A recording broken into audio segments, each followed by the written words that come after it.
All right, coming up next, put your hands together right now for Rick.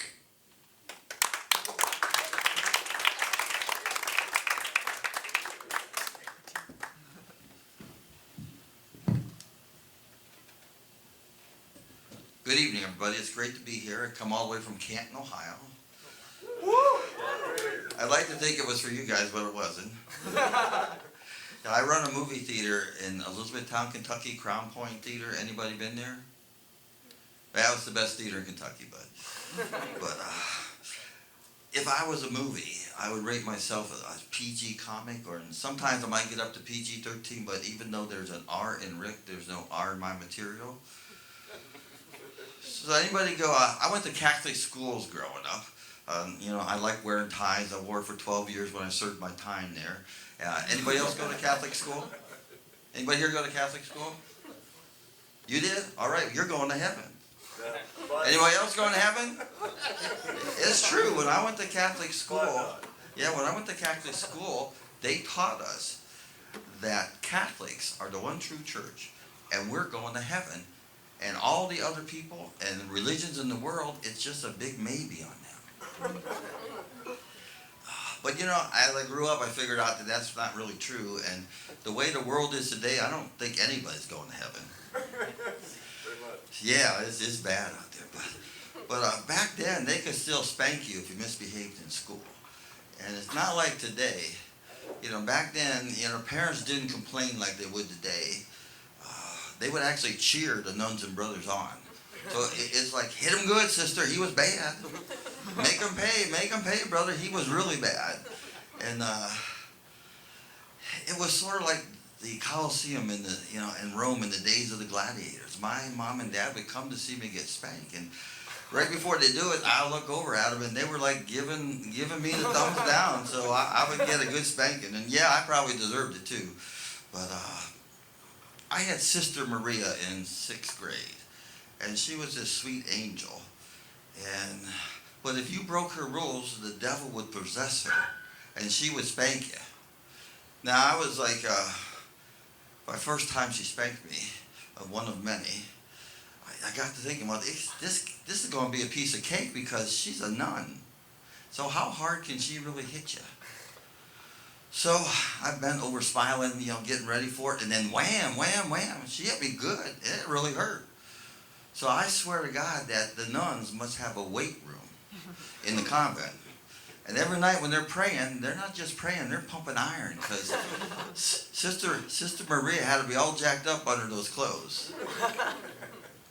Now in 6th grade, they make you go, and I say make you, because you have to go every Friday to confession. Now, when you're going every week and you're 11 years old, I would run out of sins to confess.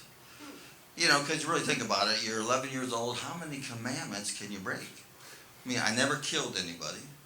I didn't covet my neighbor. I definitely didn't commit adultery, and I didn't know what adultery was.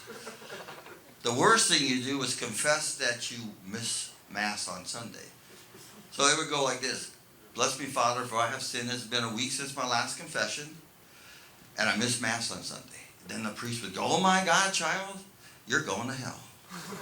And then he would give you the rosary as your penance. Now, you never wanted the rosary, not because it had 50 Hail Marys to it, which is a lot. But if you got the rosary, everybody could see you praying it, and they thought you must have done something really bad. And I could hear my friends out there whispering, like, oh, Rick's saying the rosary. He must have done something really bad. He must have killed somebody. And you couldn't say you stole something because you have to give it back. And you can't give back candy that you stole that you ate. So I could never confess that one. So it pretty much left me with, swearing, disobeying my parents, and lying. And saying those sins week after week, making them up, I got kind of bored with it. So I decided I have to make my own commandments, have some new things. So one of them was like, thou shalt eat broccoli every Sunday. Then I had, thou shalt not pick your nose. But my favorite one was, thou shalt not have dirty thoughts about Sister Heather. And when I confessed that to the priest goes, oh my God, yeah, she's that really hot one. Your penance is a rosary. Okay, I have to ask the ladies here tonight, and it's good to see we have a few. Like, who is coming up with the names with your sanitary napkins? Because it can't be a woman. It has to be some guy somewhere, because the #1 seller on the store shelf is called Always. So are you telling me that you always want your period? Will you raise your hand if you're a woman and you always want your period? Anyone? I didn't think so, because you're not very happy when your special friend comes to visit you. Then there's, honest to God, there's one called Honey Pot, a brand called Honey Pot. Now that's just outright false advertising, because we know there's no pot and there's no honey there either. Then there's one just called You. Now I don't get the U. I could get a V, calling it V, but I could not get the U. But the one you want to get the most is called Prevail. I mean, it makes perfect sense, because that's exactly what you want to do. You're struggling with your period. You want to prevail through it so you can live the next 28 days happy before your little friend comes back. Hell yeah, they do. Yeah. So that's all I got for tonight. Thank you very much. You all have a wonderful day.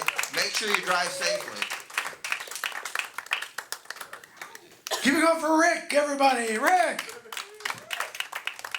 I did not expect a hard right turn from rosaries to sanitary napkins. That was like out of the blue.